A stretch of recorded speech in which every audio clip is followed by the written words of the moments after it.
सारे गोपी लोग एक बार चर्चा किए, अरे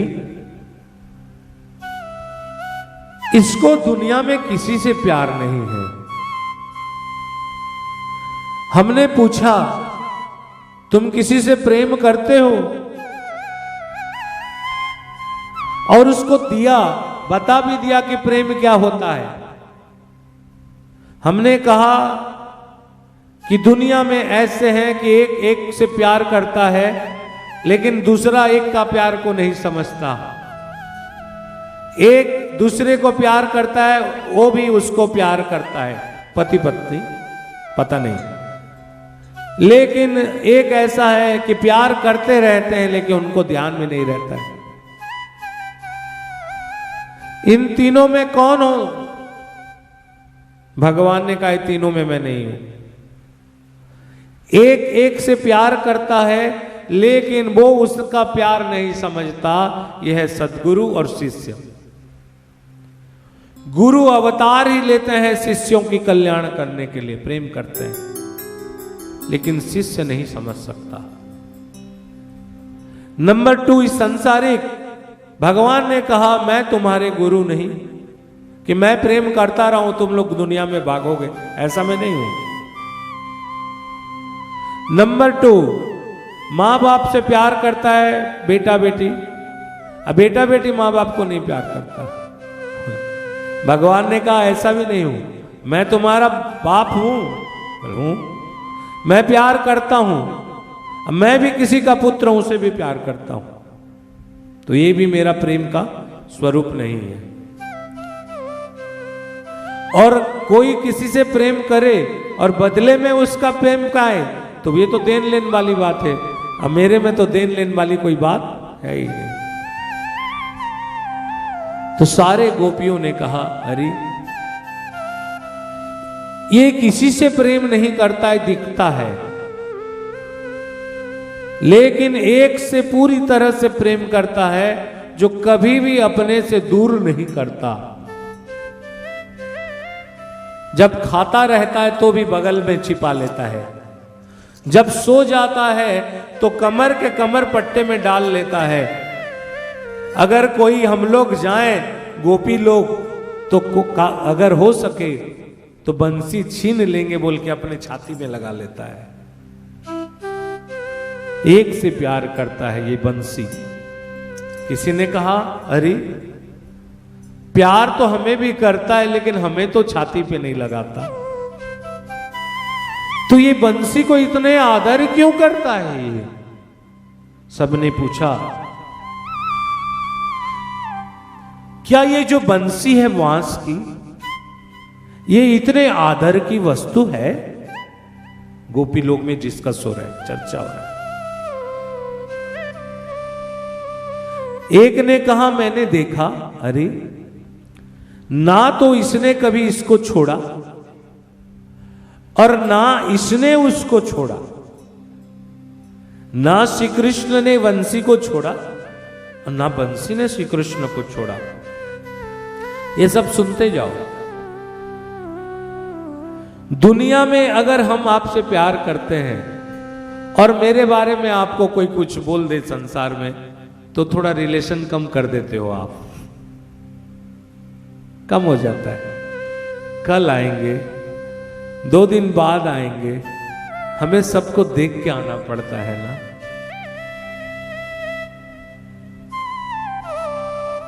लेकिन बंसी ने कभी श्री कृष्ण का साथ नहीं छोड़ा और श्री कृष्ण ने भी नहीं छोड़ा। ये यथा माम प्रपद्यन्ते तथा ताम तथास्ति में भजाम्यहम्। जो मेरे को जिस तरह भजता है मैं भी उसे उस तरह भजता हूं। अगर समय का गैप आप और मेरे में है तो मुझ में भी तुम्हारे प्रति सेम समय का गैप है। समझो, संसार के साथ बता बता के चलूंगा आपको।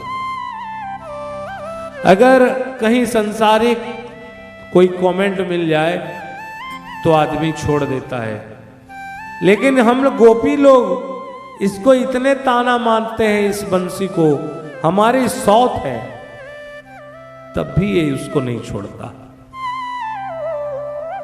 किसी ने कहा इसका राज कौन बताएगा? तो उन्होंने कहा चलो, और कौन बताएगा? उसी बंसी से पूछ लें कि तुझे प्रभु इतने आदर क्यों करते हैं। बोल सांचे दरबार की।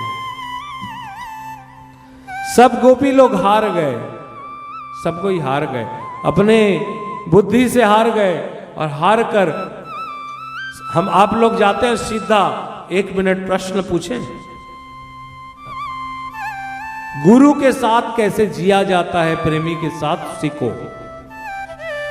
प्रश्न पूछने नहीं गए, पहले जाके वंशी की सेवा की। क्या किया? सेवा किया। वंशी को ऑब्जर्व किया, क्या वो सही है? अभी सेवा किया, आदर किया, और वंशी से फिर पूछा कि बांसुरी, तुमने जीवन में क्या तप किया है?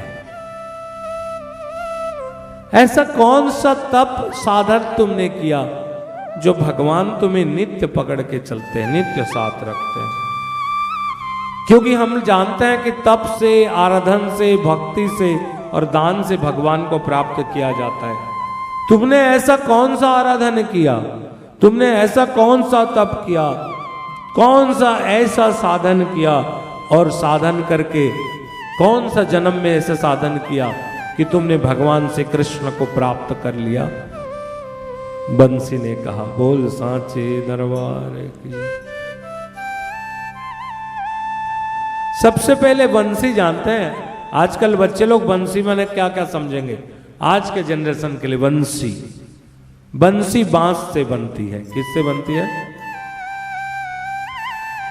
वैसे बांस, शब्द बांस क्या समझते हो? बांस समझ में आ रहा है? ये मनुष्य की जन्म से लेकर मृत्यु तक की साथी है। इसलिए उड़ीसा में जब मनुष्य की मुक्ति हो जाता है संसार से,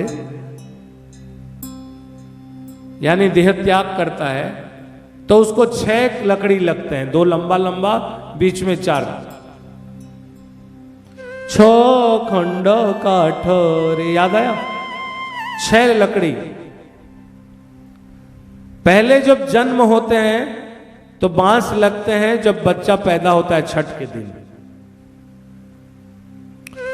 फिर जब बेत पकड़ता है, बेत माने पतला बांस, उपनयन संस्कार। और शादी में तो आप लोग कॉमन करते हो, बांस गाड़ते हैं। चलो, क्या गाड़ते हैं? बांस गड़ता है तो हाँ, शादी माने बांस गड़ी जाता है। उसके बाद मनुष्य चाहे या ना चाहे उसको बांस लगी जाते हैं।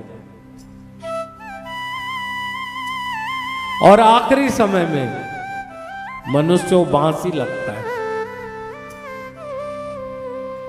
डोम देता है ना बांस का, सोने चांदी का लकड़ी से नहीं देता है, बांस ही दिया जाता है। तो ये बांस, भारत में 24 प्रकार के बांस पाई जाती हैं। और अगर साइंस वाले को बोले तो ये प्रजाति घास की प्रजाति से है, बैम्बूज।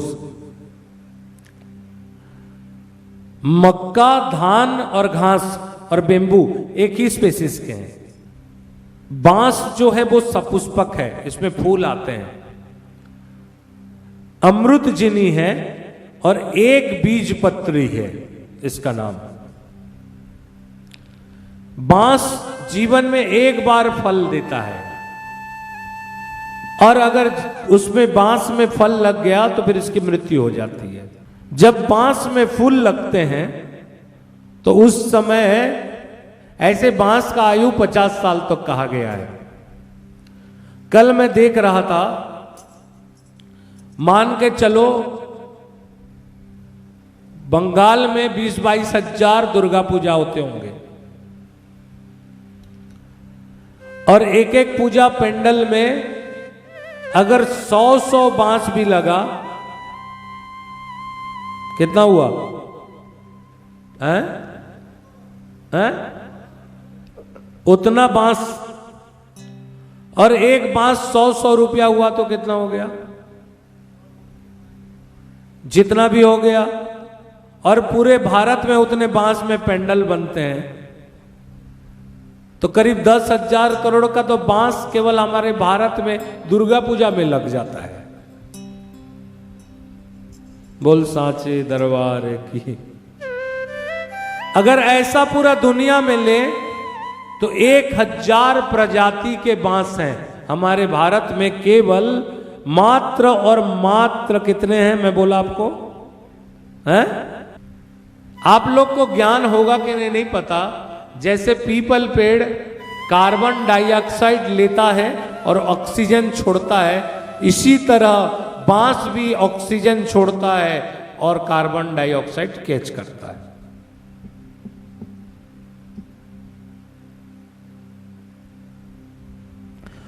चौबीस प्रकार के बांस पाई जाती हैं। 1000 प्रकार के बांस भारत दुनिया में पाई जाती हैं। ये ऑक्सीजन छोड़ता है। ब्रिजेश खुश हो गया, ताली नहीं बजाया। लेकिन पूरी विश्व का अर्थव्यवस्था में ये बांस 12 अरब अमेरिकन डॉलर का पर ईयर सहयोग देता है। बोल सांचे दरबार की। 12 अरब अमेरिकन डॉलर पर ईयर विश्व अर्थव्यवस्था में ये बांस हमारी अर्थव्यवस्था में आता है। बोल सांचे दरबार।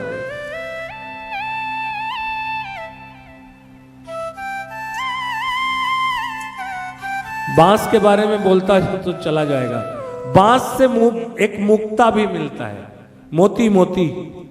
जैसे हाथी में मोती को गज मुक्ता बोला जाता है, ऐसे बांस में जो मोती मिलते हैं उसको वंशस्य मुक्ता कहा जाता है। क्या मुक्ता? ये केवल काली जी पहनती हैं, क्योंकि बांस लगता है जहां उसकी देवी काली है, उसी का श्रृंगार करती है। और हमारे आयुर्वेद में बांस से वंशलोचन बोल के एक मेडिसिन बनता है, वंशलोचन। ये मनुष्य की स्वास्थ्य वर्धक करता है। और उड़ीसा वाले, खास तौर पे संबलपुर वाले बांस को जितने श्रद्धा करते हैं वो शायद दुनिया में और कोई करता होगा। ये छोटा छोटा बांस जो रहता है ना, सफेद सफेद, उसको काट लेते हैं और हम लोग खट्टा बना के खाते हैं, जिसको बोलते हैं कड्डी। संबलपुर वाले समझ में आया? तो एक बार ताली बजना चाहिए ना। और खाली कड्डी नहीं खाते हैं भाई, उसको सुखा के रखते हैं काट काट के, कि कब जरूरत पड़े तो टमाटर में चिटक के उसको हेडवा बना के खा ले। बोल सांचे दरबार की। जननी जन्म भूमिश्च स्वर्गादपि गरीयसी। ये बंसी बांस। सारे गोपियों ने पूछा बंसी से कि हे बंसी, आप तो बांस की बनी हो। सबसे पहले गोपी लोग ने भगवान जो इतने क्लोज रखते हैं उनसे जाके सेवा तो किया, लेकिन उसका जात देख लिया, उसका शरीर को देखा कि आप बांस से बनी हो। इसने कोई नहीं देखा कि इसको पकड़ा कौन है, बोले बांस का बना है। जैसे अगर मैं पहना हूं तो कोई बोलता है नकली है। इट्स नो इंपॉर्टेंट नहीं है कि क्या पहना है, इट्स मोस्ट इंपॉर्टेंट कौन पहना है।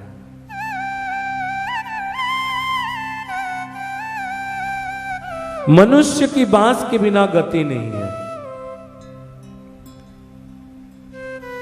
आपने अवश्य कोई विशेष आराधन किया होगा, इसलिए प्रभु आपको इतने करीब रखते हैं। पहला स्वभाव बांस का, मुरली का। मुरली बड़ा विनम्र है। क्या है? विनम्र है, और मुरली सीधा है। क्या है?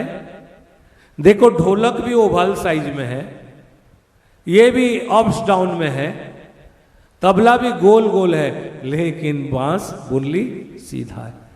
अगर बांस सीधा ना हो तो बांसुरी नहीं बजेगी। क्या नहीं होगा? जब ये जीवात्मा तुम लोग सीधे नहीं होगे फर्स्ट, तो तुम में बांसुरी नहीं बजेगी। सबसे पहले सीधा होना है। और नंबर 2, मुरली बड़ा विनम्र है। क्या है? नम्र है, विनम्र है। जो भगवान को पा लेता है वो विनम्र हो जाता है, इनडायरेक्टली उसका अभिमान नष्ट हो जाते हैं। जैसे आलू पक जाता है तो सिद्ध हो जाता है, तो पक जाता है तो लूज हो जाता है, वैसे मनुष्य जब साधना से पक जाते हैं तो विनम्र हो जाते हैं। सिद्ध पुरुष जो है वो विनम्र होता है। मुरली का कोई तप, कोई बल और कोई अभिमान की बात नहीं की मुरली ने। मुरली ने सबसे पहले कहा कि मेरे पास तो कुछ भी नहीं है, ना मैंने तप किया है, ना मैं कोई लकड़ी हूं कि ना टूटूं, मैं बांस हूं टूट जाती हूं, और ना मेरे में ऐसा कोई साधन है। गोपी लोग, और क्या बताऊं, मेरे अंदर में भी काट छील कर उसको खाली कर दिया गया है। क्या कर दिया गया है? बंसी के अंदर से जितने सारे चीज रहता है निकाल लेते हैं। अगर बंसी, एक भी बंसी जो है इतना बड़ा, उसमें एक भी बांस का गांठ हो तो बंसी नहीं बजेगा। जीवन में सबसे पहले सीधा होना है, विनम्र होना है, और अंदर में जितने सारे चीज हैं चंदा भाभी, उसको निकालना है। और सबसे पहले बात, एक भी गांठ नहीं गोपी। अगर एक भी गांठ होगा तो उसमें मुरली सुनाई नहीं देगी, उसमें बांसुरी नहीं बजेगा। बांसुरी विनम्र से कहता है, ना मैंने तप किया, ना मैंने वल है, ना मैं आराधन किया, मेरे अंदर से भी छील के निकाल दिया गया है। इतने में भी मैं नहीं, बंसी नहीं हूं, मुझे शरीर को छेद कर दिया गया है। क्या कर दिया गया है? मेरे शरीर को छेद कर दिया गया है। मैंने कहा बांस में जो गांठ है, वो गांठ अगर मुरली में हो तो वो नहीं बजेगा, इसका गांठ निकाल दिया गया है। मुरली कहता है मैंने बहुत कुछ नहीं किया, मेरे अंदर तो खाली है, मुझे छेद कर दिया गया है।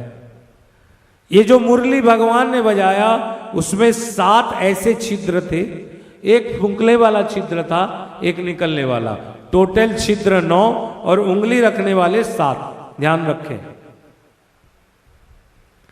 मुरली कहती है मुझ में एक नहीं 7 छिद्र कर दिए गए हैं, यानी जिसमें 7 छिद्र हो जाएं,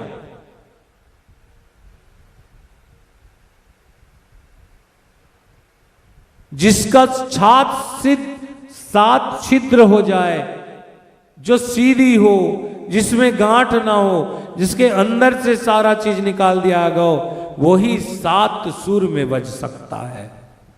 क्या हो सकता है? 7 सुर में बज सकता है। तो भी मुरली कहता है मेरे पास कुछ भी नहीं। जो श्याम सुंदर जब इसमें सुर भजते हैं, हम लोग अहंकार करते हैं कि मैंने किया, कभी हमें दान देते, कभी नहीं कहा कि मेरे गुरु प्रीत्यर्थे, मेरा सदगुरु को खुशी हो, मेरे नारायण खुशी हो, इसलिए मैं दान दे रहा हूं, कभी नहीं कहा। मुरली कहता मेरे पास क्या है? कुछ नहीं, मैं तो शरीर के, तुमने कहा ना बांस का भी मैंने गति बता दिया, लेकिन हे गोपियों मेरे पास कुछ भी नहीं है। जब मेरे ठाकुर मुझ में सुर भरते हैं तो उस सुर मेरे छिद्र से निकल के ब्रह्मनाद हो जाता है। बोल सांचे दरबार की। मुरली से ब्रह्मनाद निकल रहा है, और मुरली कहता है मैं कुछ भी नहीं हूं। और हम लोग 10 करोड़ रुपया रख लिए, मूछ में तेल दे के कहते मैं हूं, बस मैं हूं।